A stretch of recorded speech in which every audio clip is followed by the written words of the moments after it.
Coming up next on the Jeff Crilley Show, you're going to meet an internationally known cybersecurity expert who's going to give some do's and don'ts for companies large and small. That's next.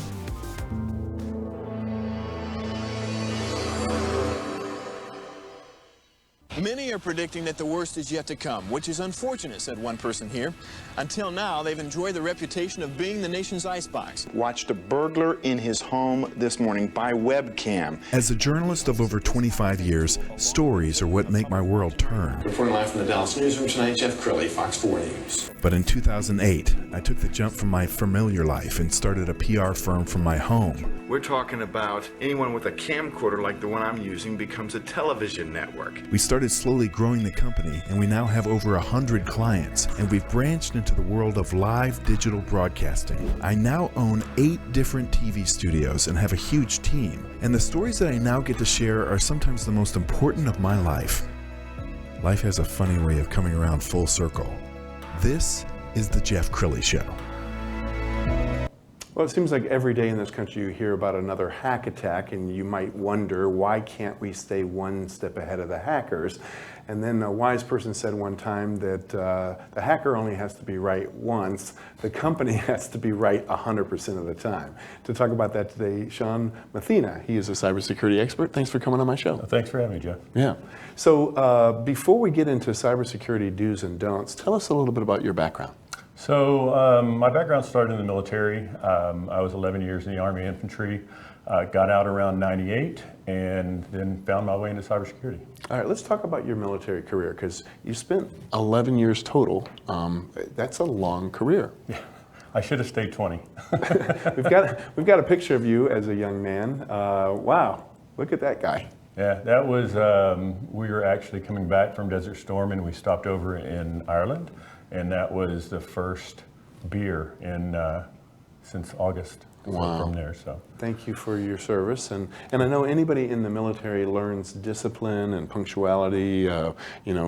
2 o'clock means 2 o'clock, doesn't it? Right. So let's talk about cybersecurity. So you leave the military. What was your first job in cybersecurity? So my first job was with a law firm, Winstead, Sechrest and Minnick. I believe it's called just Winstead now, and I was over their IT department there. And what did you learn there that catapulted you into the career you have now? You know, I learned that cybersecurity is really something that needs to be focused on at a management level, and then pushed down into the organization. We've got some just generic video of hackers, and you were telling me before the show started that it's changed a lot since you got into the business. It has, yeah. Back in the 80s and 90s, hackers were focused on just hacking for fun and or notoriety.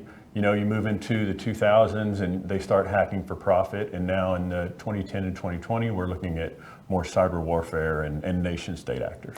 And you mentioned that the SEC just made a change for public companies to have a cybersecurity presence on their board? Yeah, so the change hasn't been ratified yet, but they made a lot of changes around public companies. One of those changes is they want to have cybersecurity expertise on public company boards.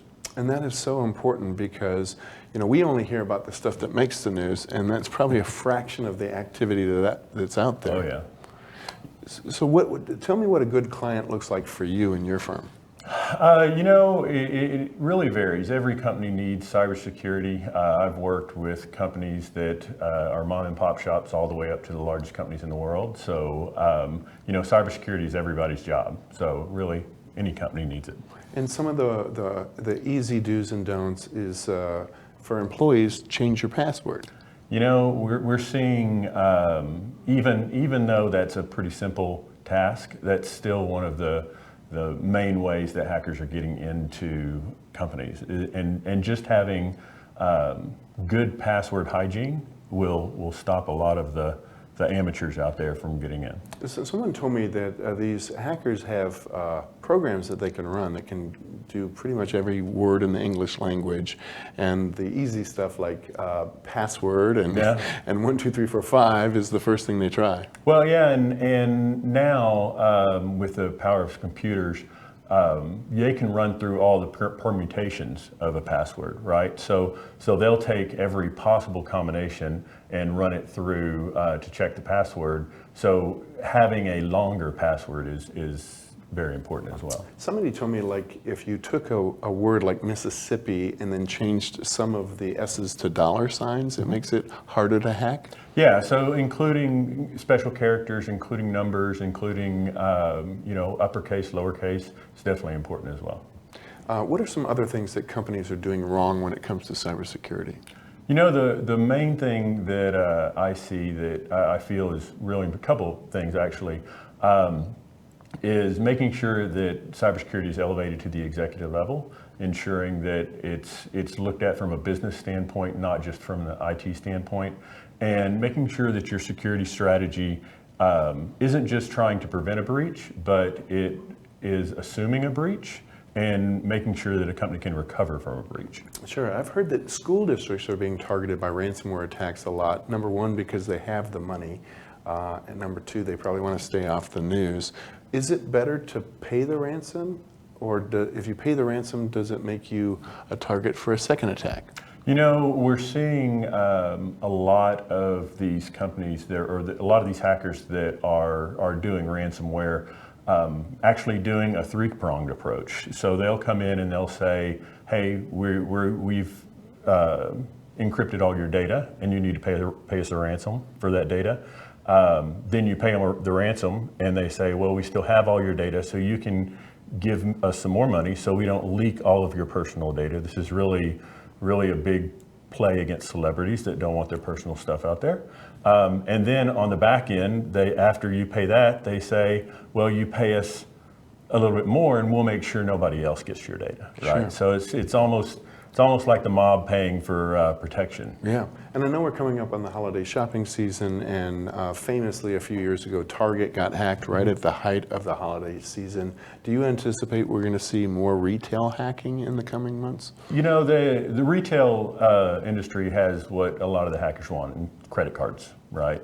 The Target hack specifically really showed the need to not only know what's going on with your own security, but what's going on with the third parties that you're allowing into your environment as well. So, Sean, we're almost out of time. Final thoughts, words of advice.